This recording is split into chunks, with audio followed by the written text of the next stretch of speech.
ಈ ಒಂದು ಸನ್ನಿಧಾನ ಏನಿದೆ, ಅಷ್ಟಭುಜ ದುರ್ಗಾ ಸನ್ನಿಧಾನ ಅನ್ನತಕ್ಕಂಥದ್ದು ತುಂಬ ವಿಶೇಷವಾಗಿರ್ತಕ್ಕಂಥದ್ದು, ತುಂಬ ಶಕ್ತಿವಂತವಾಗಿರ್ತಕ್ಕಂಥ ಒಂದು ಸನ್ನಿಧಾನ ಇದಾಗಿರುತ್ತೆ.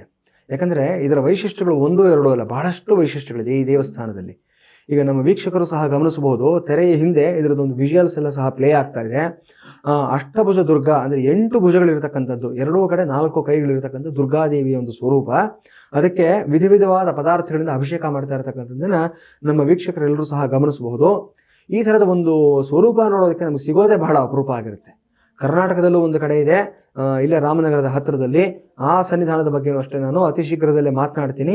ಅಲ್ಲಿಂದಾನೆ ನೇರ ಪ್ರಸಾರವನ್ನು ಸಹ ಮಾಡಿಸ್ತೀವಿ. ಒಂದು ಚಾಮುಂಡೇಶ್ವರಿ ಸನ್ನಿಧಾನ, ಅದು 18 ಭುಜ ಆಗಿರುತ್ತೆ, 18 ಭುಜಗಳಿರ್ತಕ್ಕಂಥ ಚಾಮುಂಡೇಶ್ವರಿ ಸನ್ನಿಧಾನ. ಆದರೆ ಇಲ್ಲಿ ಈಗ ನಾವು ಮಾತನಾಡ್ತಾ ಇರ್ತಕ್ಕಂಥದ್ದು ಅಷ್ಟಭುಜ ದುರ್ಗಾ ಅನ್ನತಕ್ಕಂಥದ್ದು. ಏನು ಈ ಕ್ಷೇತ್ರದ ವೈಶಿಷ್ಟ್ಯ, ಇಲ್ಲಿ ಯಾಕೆ ಪೂಜೆ ಮಾಡಬೇಕು ಗುರುಗಳೇ ಅಂತ ನಮ್ಮ ವೀಕ್ಷಕರು ಪ್ರಶ್ನೆಯನ್ನು ಕೇಳಬಹುದು. ಉತ್ತರ ಇದೆ. ಮೊದಲನೇದಾಗಿ ಏನಂತಂದರೆ, ಈ ದೇವಸ್ಥಾನವನ್ನು ಕಾಶಿ ವಿಶ್ವನಾಥ ಸ್ವಾಮಿ ಸನ್ನಿಧಾನದಲ್ಲಿರತಕ್ಕಂಥ ಅಷ್ಟಭುಜ ದುರ್ಗಾ ಒಂದು ಸನ್ನಿಧಾನ ಗರ್ಭಗುಡಿ ಇದಾಗಿರುತ್ತೆ. ಇದನ್ನು ಸಂಧ್ಯಾವಂದನೆ ಮೆಟ್ಟಿಲು ಅಂತ ಕರೀತಾರೆ.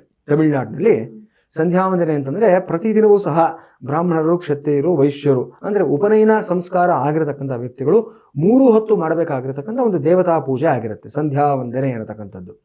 ಇಲ್ಲಿ ಯಾಕೆ ಈ ಹೆಸರು ಬಂತು ಸಂಧ್ಯಾವಂದನೆ ಮೆಟ್ಟಿಲು ಅಂತಂದರೆ, ಸಾಕ್ಷಾತ್ ತ್ರೇತಾಯುಗದಲ್ಲಿ ಶ್ರೀರಾಮಚಂದ್ರನೇ ಇಲ್ಲಿ ಬಂದು ಸಂಧ್ಯಾವಂದನೆ ಮಾಡಿದ್ದಾನೆ ಅಂತ ಒಂದು ಪ್ರತೀತಿ ಇದೆ, ಒಂದು ಸ್ಥಳ ಪುರಾಣ ಇದೆ. ಸೊ ಈ ಕುಂಭಕೋಣಂನಲ್ಲಿ ನಾನು ಯಾಕೆ ಹೇಳಿದ್ದೀನಿ 13,000 ದೇವಸ್ಥಾನಗಳಿದೆ ಅಂತ. ಒಂದೊಂದು ದೇವಸ್ಥಾನಕ್ಕೂ ತನ್ನದೇ ಆದ ವೈಶಿಷ್ಟ್ಯ ಇದೆ. ಒಂದೊಂದು ದೇವಸ್ಥಾನಕ್ಕೂ ಅಷ್ಟೇ ಹಿಂದಿನ ಯುಗಗಳ ಜೊತೆ ಒಂದು ವಿಶೇಷವಾದಂಥ ಒಂದು ಅನುಬಂಧ ಇದೆ. ದ್ವಾಪರ ಯುಗದ ಯಾವುದೋ ಒಂದು ನಂಟಿರುತ್ತೆ, ಕೃತಯುಗದ ಯಾವುದೋ ಒಂದು ನಂಟಿರುತ್ತೆ, ತ್ರೇತಾಯುಗದ ಯಾವುದೋ ಒಂದು ನಂಟಿರುತ್ತೆ.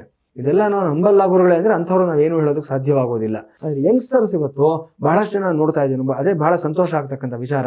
ನಮ್ಮ ವೆಬ್ಸೈಟ್ಗೆ ಎನ್ಕ್ವೈರಿ ಬರತಕ್ಕಂಥದ್ದು ಅಷ್ಟೇ ನಮಗೆ 24, 27, 28, 30, 32, 35 ಈ ಏಜ್ ಗ್ರೂಪ್ನವರೇ ಬಹಳಷ್ಟು ಜನ ನಮಗೆ ಕರೆ ಮಾಡ್ತಾರೆ. ಈ ಪೂಜೆಗಳಲ್ಲಿ ಭಾಗವಹಿಸ್ತಕ್ಕಂಥವ್ರು ಅವರೇ ಆಗಿರ್ತಾರೆ. ಅವ್ರಿಗೆ ಬಹಳಷ್ಟು ಶ್ರದ್ಧೆ ಇದೆ, ನಂಬಿಕೆ ಇದೆ.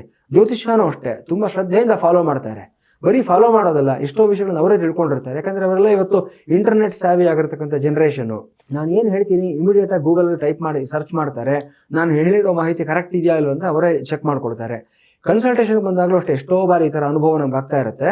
ಎಷ್ಟೋ ಜನ ಬರ್ತಾರೆ ನಮ್ಮ ಬಳಿ, ನಾನು ಹೇಳುವಂಥ ಒಂದು ಪ್ರಶ್ನೆ ಕೇಳಿದಾಗ ಅಲ್ಲಿ ಟೆಕ್ನಿಕಲ್ ಕ್ವಶನ್ಸ್ನ ಕೇಳ್ತಾರೆ, ಜ್ಯೋತಿಷ್ಶಾಸ್ತ್ರಕ್ಕೆ ಸಂಬಂಧಪಟ್ಟಿರ್ತಕ್ಕಂಥದ್ದು. ಗುರುಗಳೇ ಇದು ತ್ರಿಕೋಣ ಅಲ್ವಾ, ಇದು ಕೇಂದ್ರ ಅಲ್ವಾ, ಇಲ್ಲಿ ಈ ಗ್ರಹ ಇದ್ರೆ ಈ ರೀತಿ ಆಗುತ್ತಲ್ವಾ, ಇದು ಈ ಯೋಗ ಫಾರ್ಮೇಷನ್ ಆಗುತ್ತಲ್ವಾ, ಮತ್ತು ಅದನ್ನು ಇದು ಕಾಂಟ್ರಾಡಿಕ್ಟ್ ಆಗುತ್ತಲ್ವಾ ಅನ್ನೋ ಪ್ರಶ್ನೆಗಳನ್ನು ಕೇಳ್ತಾರೆ. ತುಂಬ ಸಂತೋಷ ಆಗುತ್ತೆ ನಮಗೆ ವಿಷಯ ತಿಳ್ಕೊಂಡು ಪ್ರಶ್ನೆ ಕೇಳಿದಾಗ. ಅಂಥವ್ರಿಗೆ ಇನ್ನಷ್ಟು ನಾವು ಶೇರ್ ಮಾಡ್ಕೊಳ್ತಕ್ಕಂಥದ್ದು ಅಥವಾ ಒಂದೊಂದು ಬಾರಿ ನಾವೇ ಕಲ್ತ್ಕೊಳ್ತಕ್ಕಂಥದ್ದು ಇದ್ದೇ ಇರುತ್ತೆ. ಯಾಕಂದರೆ ಯಾರೂ ಪರಿಪೂರ್ಣರಲ್ಲ.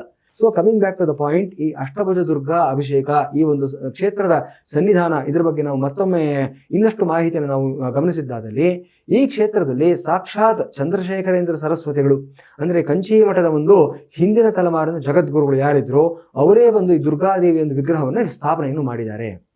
ಎಲ್ಲಿ ಮಾಡಿದ್ದಾರೆ ಇದನ್ನು ಅಂತಂದರೆ, ಒಂದು ಮೇರುವಿನ ಮೇಲೆ ಸ್ಥಾಪನೆಯನ್ನು ಮಾಡಿರ್ತಕ್ಕಂಥದ್ದು.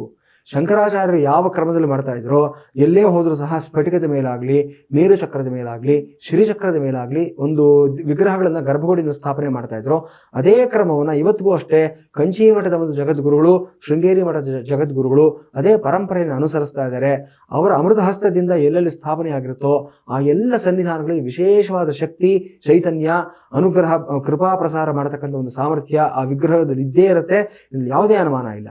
ಯಾಕಂದರೆ ಚಂದ್ರಶೇಖರೇಂದ್ರ ಸರಸ್ವತಿಗಳನ್ನ ನಡೆದಾಡುಂ ದೈವಂ ಅಂತ ತಮಿಳುನಾಡಿನಲ್ಲಿ ಕರೀತಾರೆ. ಅಂದರೆ ಓಡಾಡತಕ್ಕಂಥ ದೇವರು ಅನ್ನೋ ಹೆಸರಲ್ಲಿ ಕರೀತಾರೆ. ಪೆರಿಯಾವ ಅಂತ ಕರೀತಾರೆ, ದೊಡ್ಡವರು ಅನ್ನೋ ಅರ್ಥದಲ್ಲಿ ಅವ್ರನ್ನ ಕರೀತಾರೆ. ಹೆಸರಿಡಿದು ಯಾರು ಸಂಬೋಧನೆಯನ್ನು ಮಾಡೋದಿಲ್ಲ ಜಗದ್ಗುರುಗಳನ್ನ. ಈ ರೀತಿಯೇ ಒಂದು ವಿಶೇಷವಾದ ಒಂದು ಸಂಬೋಧನೆಯಿಂದ ಅವರನ್ನು ಕರೀತಕ್ಕಂಥ ನೋಡ್ತಾ ಇರ್ತೀವಿ. ಇಷ್ಟೆಲ್ಲ ವೈಶಿಷ್ಟ್ಯಗಳನ್ನು ಹೊಂದಿರತಕ್ಕಂಥದ್ದು ಈ ಒಂದು ದುರ್ಗಾದೇವಿಯ ಒಂದು ಸನ್ನಿಧಾನ ಆಗಿರುತ್ತೆ. ಜೊತೆಗೆ ಶ್ರೀರಾಮಚಂದ್ರ ಇಲ್ಲಿ ಬಂದು ಸಂಧ್ಯಾವಂದನೆಯನ್ನು ಮಾಡಿದೆ ಅಂತ ನಾನು ಹೇಳಿದೆ. ಕೇವಲ ಸುಮ್ಮನೆ ಸಂಧ್ಯಾವಂದನೆ ಮಾಡಿಬಿಟ್ಟು ಹೋಗಲಿಲ್ಲ ಶ್ರೀರಾಮಚಂದ್ರ. ಇಲ್ಲಿ ಈಶ್ವರನ ಲಿಂಗವನ್ನು ಅವನೇ ಪ್ರತಿಷ್ಠಾಪನೆ ಮಾಡಿರತಕ್ಕಂಥದ್ದು, ಸಾಕ್ಷಾತ್ ಶ್ರೀರಾಮಚಂದ್ರನೇ ಪ್ರತಿಷ್ಠಾಪನೆ ಮಾಡಿರತಕ್ಕಂಥದ್ದು. ಪ್ರತಿಷ್ಠಾಪನೆಯನ್ನು ಮಾಡಿ ಅಭಿಷೇಕವನ್ನು ಮಾಡಿ ಆ ಒಂದು ಲಿಂಗವನ್ನು ತನ್ನ ಹಿರಿಯರಿಗೆ ಇದನ್ನು ಒಂದು ಅರ್ಪಣೆಯನ್ನು ಮಾಡಿ ಹೋಗಿರತಕ್ಕಂಥದ್ದು ವಿಶೇಷವಾದಂಥ ಸನ್ನಿಧಾನ ಆಗಿರುತ್ತೆ. ಈ ಅಷ್ಟಭುಜ ದುರ್ಗಾಭಿಷೇಕ ಇಷ್ಟೆಲ್ಲ ಮಾಹಿತಿ ಕೊಟ್ಟರೆ ಗುರುಗಳೇ, ಪೂಜೆ ಯಾಕೆ ಮಾಡಬೇಕು, ಫಲ ಏನು ಸಿಗುತ್ತೆ ಅನ್ನೋ ಪ್ರಶ್ನೆ ನಮ್ಮ ವೀಕ್ಷಕರು ಮುಂದಿನದು ಕೇಳ್ತಾರೆ. ಸಹಜವಾಗಿರತಕ್ಕಂಥದ್ದು.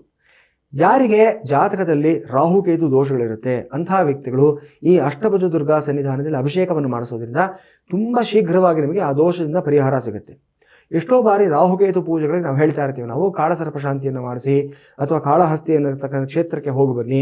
ಇನ್ನೂ ಹಲವಾರು ಸ್ವಲ್ಪ ಕಾಂಪ್ಲಿಕೇಟೆಡ್ ಆಗಿರತಕ್ಕಂಥ ಸ್ವಲ್ಪ ಕಷ್ಟಕರವಾಗಿರುವಂಥ ಒಂದು ಪರಿಹಾರಗಳನ್ನ ಹೇಳ್ತಾ ಇರ್ತೀವಿ. ಅದೆಲ್ಲ ಮಾಡೋದಕ್ಕಾಗೋದಿಲ್ಲ, ಬಹಳಷ್ಟು ಜನಗಳಿಗೆ ಕಷ್ಟ ಇರುತ್ತೆ. ಅಂಥವರು ಈ ಒಂದು ಪೂಜೆಯ ಒಂದು ಸೌಲಭ್ಯವನ್ನು ಬಳಸ್ಕೋಬಹುದು. ಅಷ್ಟಭುಜ ದುರ್ಗಾ ಸನ್ನಿಧಾನದಲ್ಲಿ ನೀವು ಅಭಿಷೇಕವನ್ನು ಮಾಡಿಸೋದ್ರಿಂದ ರಾಹುಕೇತು ದೋಷಗಳಿಂದ ನೀವು ನಿವಾರಣೆಯನ್ನು ಪಡ್ಕೊಳ್ತೀರಾ.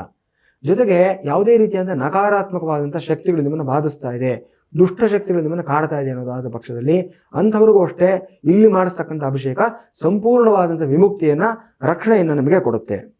ವಿಶೇಷವಾಗಿ ಏನಂತಂದರೆ, ಯಾರಾದರೂ ಶತ್ರುಬಾಧೆ ತುಂಬ ಜಾಸ್ತಿ ಇದೆ ಅನ್ನತಕ್ಕಂಥವ್ರು ಮತ್ತು ಲೀಗಲ್ ಬ್ಯಾಟಲ್ಸ್, ಯಾರಿಗಾದ್ರೂ ಕೋರ್ಟ್ನಲ್ಲಿ ತುಂಬ ದಿವಸಗಳನ್ನು ನಡ್ಕೊಂಡು ಹೋಗ್ತಾ ಇರತಕ್ಕಂಥ ಕೆಲವು ಕೇಸುಗಳು, ಸಾವಿರಾರು ಲಕ್ಷಾಂತರ ರೂಪಾಯಿ ಅದಕ್ಕೆ ಖರ್ಚಾಗೋಗಿದೆ, ಆದರೂ ಸಹ ಇನ್ನೂ ಒಂದು ಇತ್ಯರ್ಥ ಆಗಿಲ್ಲ, ಒಂದು ಫೈನಲ್ ಡಿಸಿಷನ್ ಅದು ಸಿಕ್ಕಿಲ್ಲ ಅನ್ನತಕ್ಕಂಥ ವ್ಯಕ್ತಿಗಳು ಯಾರಾದರೂ ಇದ್ದಾದ ಪಕ್ಷದಲ್ಲಿ, ಅದು ಯಾವುದೇ ವಿಚಾರ ಆಗಿರಲಿ, ಒಂದು ಡೊಮೆಸ್ಟಿಕ್ ವಿಷಯ ಆಗಿರ್ಬೋದು ಅಥವಾ ಒಂದು ಕ್ರಿಮಿನಲ್ ಕೇಸ್ ಆಗಿರ್ಬೋದು, ಏನೇ ಸಮಸ್ಯೆ ಆಗಿರಲಿ, ಲೀಗಲ್ ಪ್ರಾಬ್ಲಮ್ ಇದ್ದಾದ ಪಕ್ಷದಲ್ಲಿ ಈ ಸನ್ನಿಧಾನದಲ್ಲಿ ಪೂಜೆಯನ್ನು ಮಾಡಿಸಿ ನಿಶ್ಚಯವಾಗಿ ನಿಮಗೆ ರಿಸಲ್ಟ್ಸ್ ಬರುತ್ತೆ.